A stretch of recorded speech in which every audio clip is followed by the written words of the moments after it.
1대1 제자 양육 성경 공부는 예수 그리스도와의 4번에 걸친 만남이 있습니다. 그리고 그 예수 그리스도의 만남 이후에는 우리 1대1의 기본이 되어 있는 큐티에 대한 이야기가 나오고, 그래서 큐티의 이론과 실제가 나오고, 그리고 본격적인 첫 번째 만남, 구원의 확신이 시작이 되게 되죠.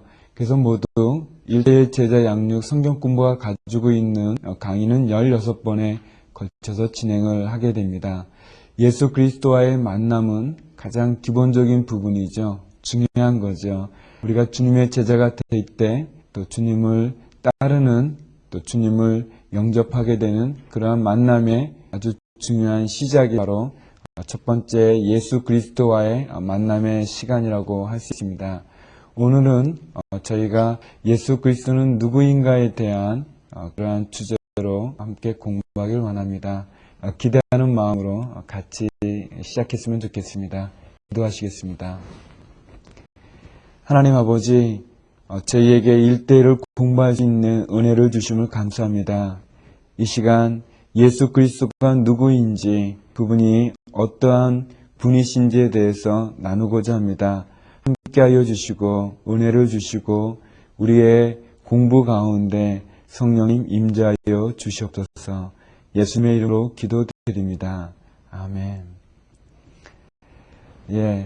사람들은 처음 만나게 되면 자신을 소개하게 되죠. 또 자신을 소개할 때도 보면 대부분 먼저 명함을 이렇게 건네게 됩니다. 또는 어느 회사에 취직을 하게 될 때 우리는 이력서를 쓰게 되죠. 내가 어떠한 일들을 해왔는지, 또 어디를 졸업했는지 그런 이력서를 쓰기도 됩니다.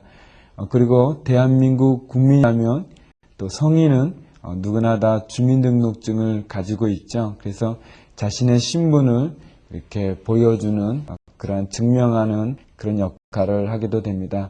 주민등록증이나 명함이나 또 이력서들은 특히 우리를 소개하는 그러한 도구이죠.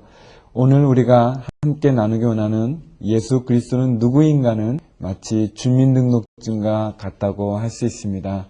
우리가 주민등록에 보게 되면 거기에 우리에 대한 아주 간단한 개요가 있는 것과 같이 우리가 주님에 대해서, 주님이 어떤 분이시에 대해서 함께 나누고자 합니다. 많은 사람들은 교회를 보고 실망하는 분들이 계시죠. 우리 책에도 나와 있는 것처럼 교회의 부족한 모습을 보고 실망하기도 하고 또 좋아하지 않는 마음을 가지고 떠나는 사람도 있고 상처를 받는 분도 있죠. 그러나 주님이 그 교회의 잘못됨으로 말미암아 주님께서 피해를 보는 경우는 너무 억울한 것 같습니다. 말씀과 같이 우리가 이 보배를 질그릇에 가졌다고 하는 표현과 같이 어쩌면 질그릇과 같이 뭔가 흠이 있고 깨지고 좀 부족한 것이 교회라고 한다면, 그러나 그 안에 담겨있는 보배로운 예수 그리스도는 완전하신 분이시죠. 그분은 구원자이실 뿐만 아니라 그분은 실로 우리가 믿고자 하는 분이고 알고자 하는 분이죠. 그래서 질그릇의 모양은 좀 흠이 있고 좀 깨지기도 하고 또 이가 나기도 하지만, 그러나 그 안에 있는 예수 그리스도를 알 때 우리가 참다운 신앙의 진수를, 신앙의 길로 들었을 수 있다고 할 수 있습니다.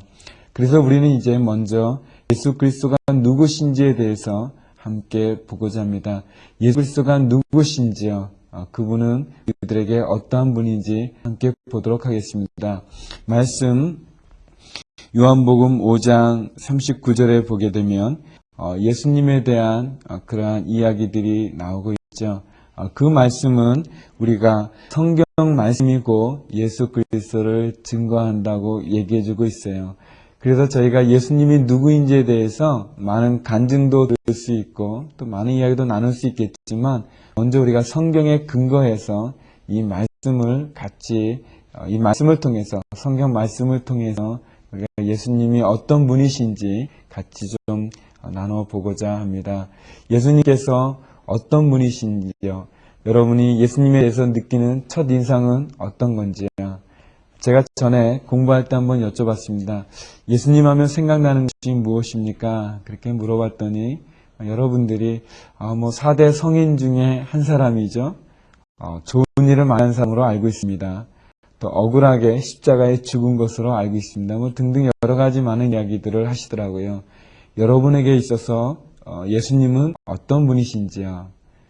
여러분은 예수님을 어떤 분으로 알고 계시는지요? 또 고백하고 있는지요? 먼저 우리 1번 문제를 같이 보도록 하겠습니다. 예수의 국적, 출생지 및 성장지는 각각 어디입니까? 마태복음 2장에 보게 되면 이 말씀에 보면 예수님께서는 유대 땅 베들레헴에 태어나셨고 또 나사렛에서 나신 것을 알 수가 있습니다. 그분께서 유대 땅 베들레헴에서 태어나셨고 나사렛에서 자라셨다고 하는 그 말씀이 의미하는 바는 무엇일까요? 그것은 예수님께서는 우리와 똑같은 어떤 역사상의 하나의 장소에 그 장소에서 우리와 같이 자라셨고 또 태어나셨다고 하는 부분을 우리들에게 알려주고 있습니다. 주님께서 우리와 똑같은 육신의 모습을 가지고 이 땅에 오셔서 그리고 이 땅에서 살아갔다는 것. 지금의 베들레헴이 지금 팔레스타인 그 유대 땅 그대로 있죠. 이스라엘에 있고 또 나사렛도 있습니다.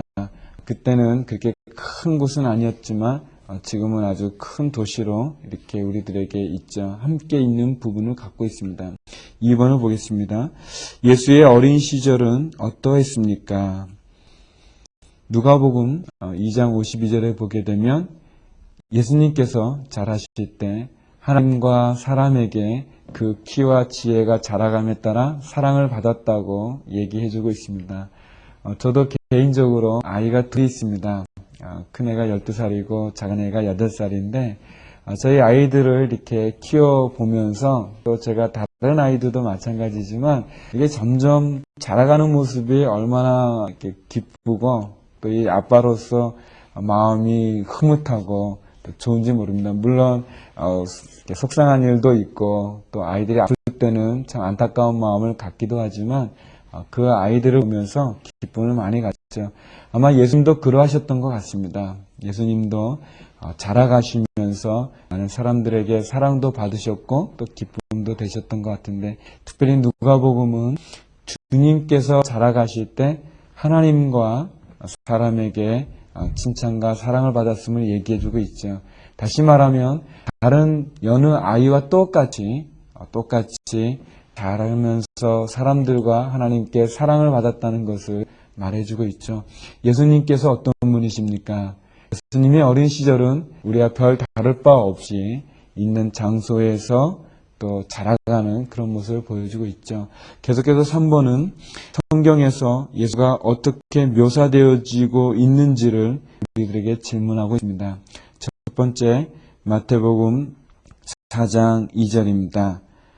여기 4장 2절에는 예수님께서 사역을 시작하시기 전에 40일 금식 기도하시죠. 근데 거기 그런 표현을 썼습니다. 40일을 밤낮 금식함으로 줄이신지라. 예수님께서 금식하시니까 밥을 드시지 않으시니까 그분이 배고팠다고 했습니다. 이렇게 줄였다고 그랬죠. 제가 아는 친구 목사님은 40일 금식 기도를 하셨는데 40일 금식 기도하고 나서의 그 얼굴이 너무 홀쭉해가지고 그냥 깡 마르셨더라고요. 예수님께서도 식사를 하지 않으시며 배고픔을 느끼신다는 거죠. 예수님이 우리와 똑같은 인간의 모습이라고 하는 것을 볼 수가 있는 것이죠. 주님이 우리와 전혀 다른 어떤 신적인 그런 부분이 아니라 그분이 우리의 인간과 똑같은 모습이라는 것, 이렇게 그분도 식사를 하지 않을 때는 역시 배가 고프다는 것을 우리에게 보여주죠. 두 번째로 요한복음 4장 6절입니다. 요한복음 4장 6절에는 예수님께서 사마리아 우물가에서 이렇게 목말라 하시는 그런 장면이 나오고 있습니다. 사마리아 여인에게 물을 좀 달라 하시는 주님의 모습을 통해서 예수님께서도 물을 안 드시며 목마르신 우리와 똑같은 성정을 가지신 그러한 분인 것을 알 수 있고 마가복음 4장 38절에 보게 되면 예수님께서 배를 타고 가시는데 그 배에 풍랑이 많이 일었어요. 풍랑이 많이 일었지만 그 속에서도 예수님께서 주무셨다 그랬어요. 그러니까 예수님이 굉장히 피곤하셨던 것 같습니다. 너무 피곤해서 다른 제자들은 막 이렇게 죽게 됐다고 막 소리치고 막 애쓰는데도 예수님은 그거를 모를 정도로 주무신 것을 보면 그분도 피곤을 느끼셨고 피곤하시면 주무셔야만 됐던 그런 모습을 볼 수 있죠. 또 요한복음 11장 35절에 말씀해 보면 예수님께서 눈물을 흘리시는 그러한 장면이 나오고 있습니다. 저도 눈물이 좀 많은 편인데요. 우리가 울 수 있는 건 그거는 쉽지 않지만 그러나 사람이 눈물을 흘리죠.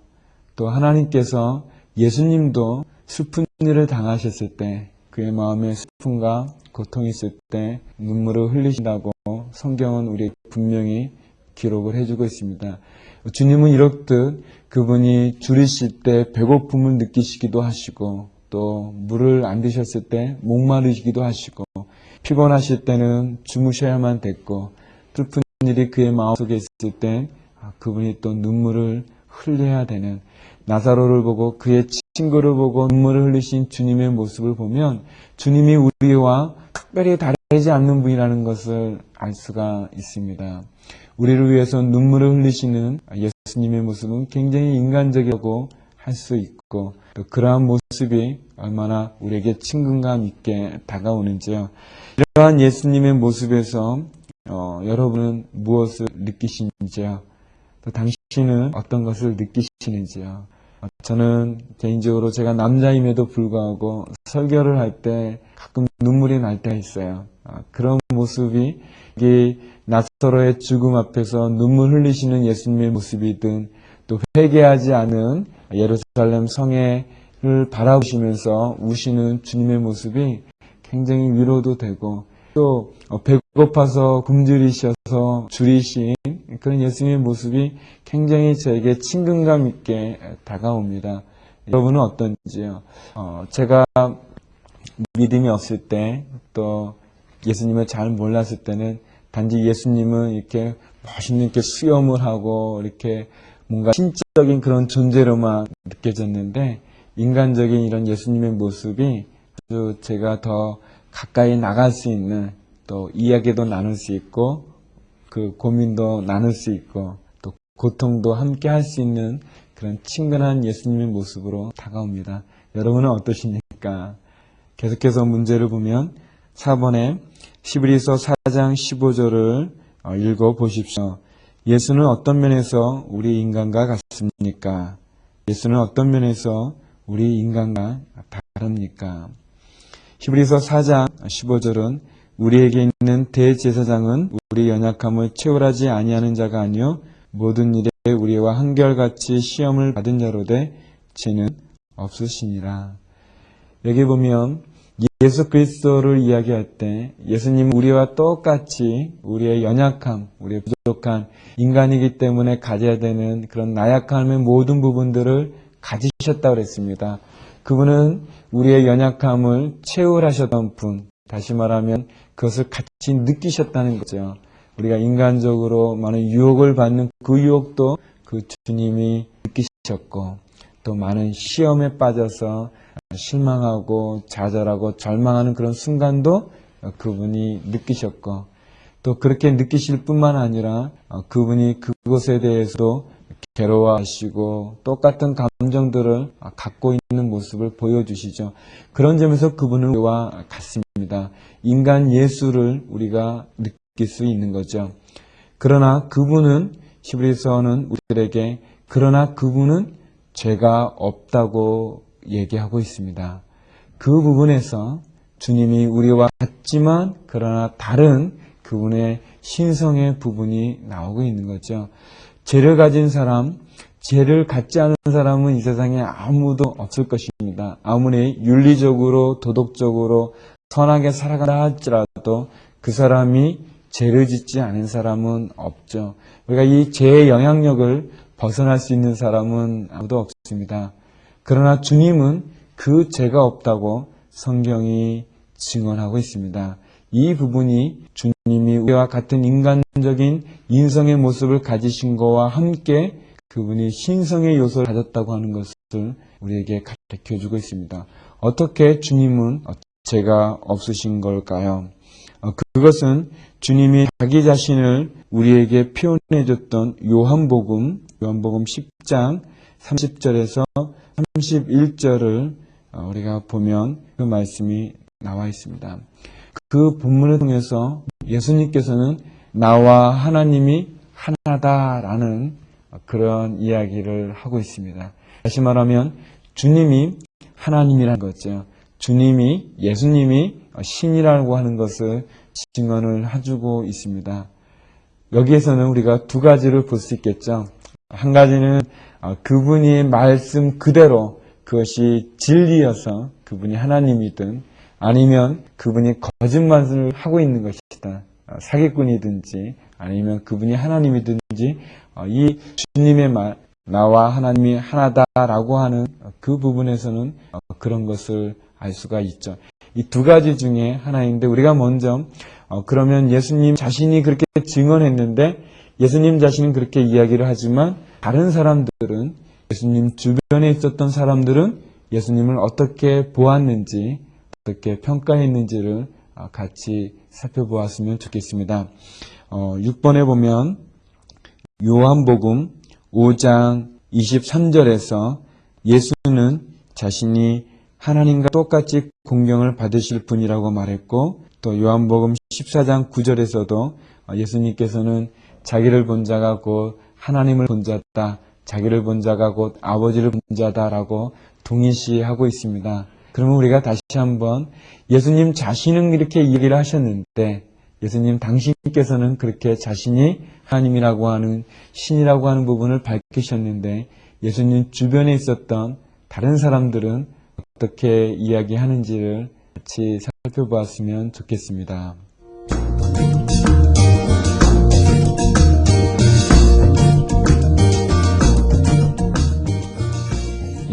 본인의 말도 중요하지만 그러나 그 본인의 말을 이렇게 증명해 줄 수 있는 다른 사람의 이야기가 있다면 그것은 더욱더 큰 효과가 있고 그리고 어쩌면 다른 사람들이 보는 그 부분이 본인이 보는 것만큼 정확하게 볼 수 있다고 할 수 있습니다.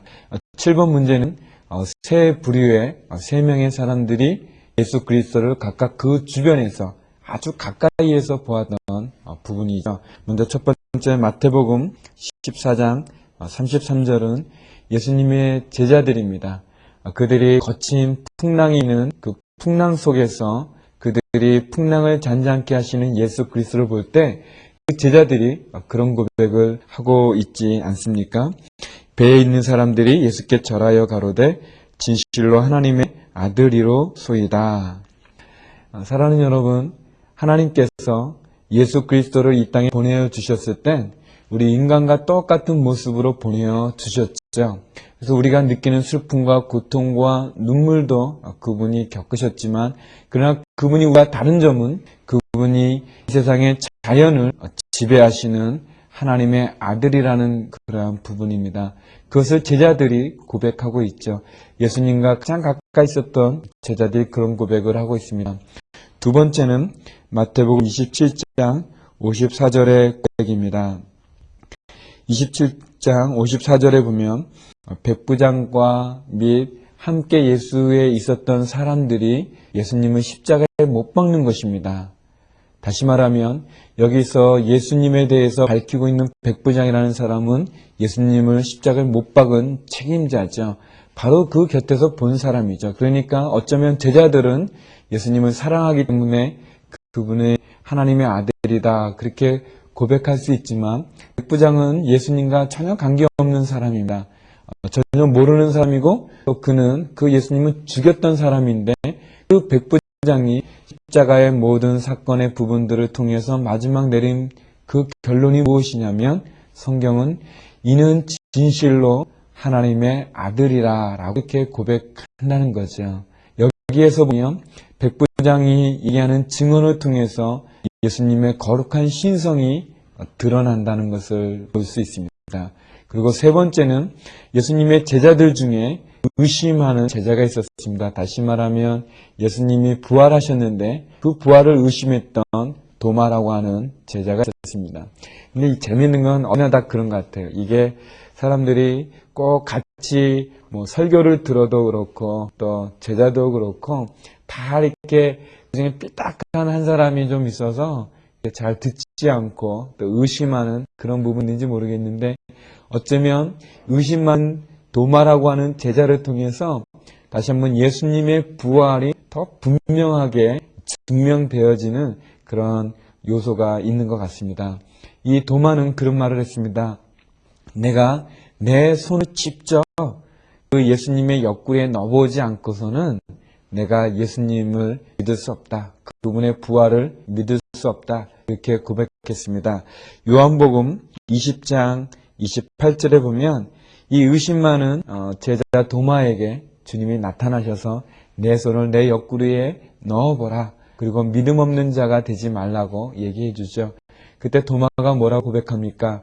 나의 주, 나의 하나님. 그렇게 고백하고 있습니다. 전설에 의하면 이 도마는, 의심 많았던 도마는 인도의 마드라스라고 하는 인동 쪽에 있는 항구에서 순교를 하게 되는데 제가 그곳에 가봤던 적이 있었습니다. 그 기념교회 안에 말이죠. 이 도마가 예수님의 옆구리에 넣었던 그 손가락은 다른 뼈는 다 이렇게 썩었는데 그 넣었던 손가락은 안 썩었다고 해가지고 이렇게 보관하고 있는 그러한 그 유물이 있어요. 좀 거짓말 같기도 하지만 그러나 많은 사람이 그런 고백일 수도 있겠죠. 어쨌든 이 의심 많았던 도마가 의심했었는데 예수님의 부활을 부정했었는데 그가 이렇게 예수님의 부활을 그의 눈으로 직접 보고 그리고 그 손을 주님의 옆구리에 넣었는지 안 넣었는지 모르지만 결국적으로 그가 고백하기를 나의 주, 나의 하나님이라고 말하고 있습니다. 그렇다면 예수님 자신이 하나님인 것을 고백했고 또 말씀하셨고 증언하셨고 또 그 예수님 주변에 있었던 제자들이나 백부장이나 의심했던 도마가 공통적으로 고백하는 것이 뭐냐면 예수 그리스도는 하나님이며 하나님의 아들이며 그분은 우리와 같은 인간적인 모습도 가지고 있을 뿐만 아니라 신적인 요도 가지고 있다고 하는 것을 볼 수 있습니다. 주님께서는 제자들에게 물으셨습니다. 너희는 나를 누구라 하느냐? 사랑하는 여러분, 여러분은 예수님을 누구라고 말씀하시겠습니까? 예수는 어떤 분이라고 여러분은 고백하겠습니까? 우리는 일가를 통해서 예수님이 어떤 분이신지, 예수님이 누구인지를 보았습니다. 그분의 인간적인 모습, 또 그분의 신적인 모습, 그분이 우리와 같은 성경을 가진, 육체를 가진, 그래서 어린아이로 태어나시고, 그리고 그분이 자라시고, 그분이 죽기까지 십자가에서 순종했던 그런 모습도 보았고, 그분이 하나님의 아들로서 바다를 꾸짖어 잔잔케 하시고, 풍랑을 잔잔케 하시고, 그리고 부활하셔서 생명을 가지신 그런 분. 우리가 똑같은 연약함을 채워하신 분이며, 그러나 죄가 없으신 이 두 분을 같이 보았습니다. 예수님이 우리와 같은 인간의 모습을 가졌다는 것이 얼마나 좋은지요. 예수님이 베들레헴의 어린 아기 아주 연약하지 않습니까? 아이는 그 연약한 육신의 모습을 가진 인간의 모습으로 오셨다는 것이 우리에게 얼마나 큰 위로가 되는지요. 또 그분이 눈물 흘리셨던 그런 모습들, 그럼에도 불구하고 그분은 하나님의 아들이시고 또 그분이 신적인 능력이 가지신 그런 분으로서 하나님으로서 아들로서 우리에게 오신 것, 그것이 얼마나 큰 은혜가 되어지는지요. 다시 한번 여러분에게 질문해 봅니다. 여러분에게 있어서 예수님은 어떤 분이신지요? 여러분은 예수님을 어떤 분으로 고백하시는지요?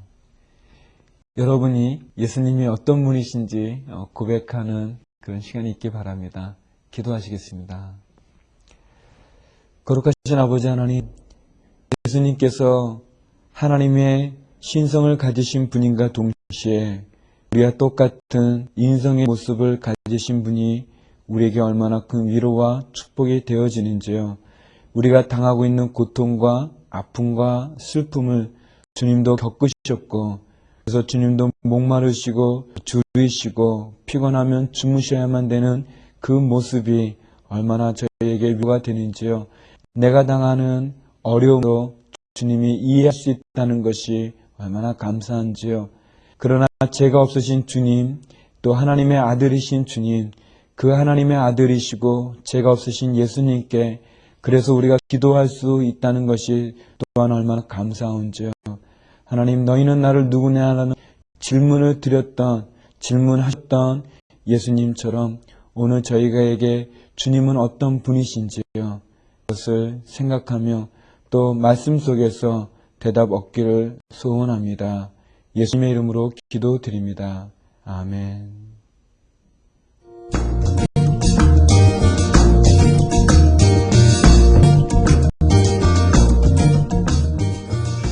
저희가 앞으로 16번에 거쳐서 성경 공부를 하게 되는데 성경 공부를 하기 위해서 우리가 가져야 될 몇 가지 부분을 좀 먼저 설명해 드리고자 합니다. 우리가 성경 공부를 할 때 가장 중요한 것은 예습이죠.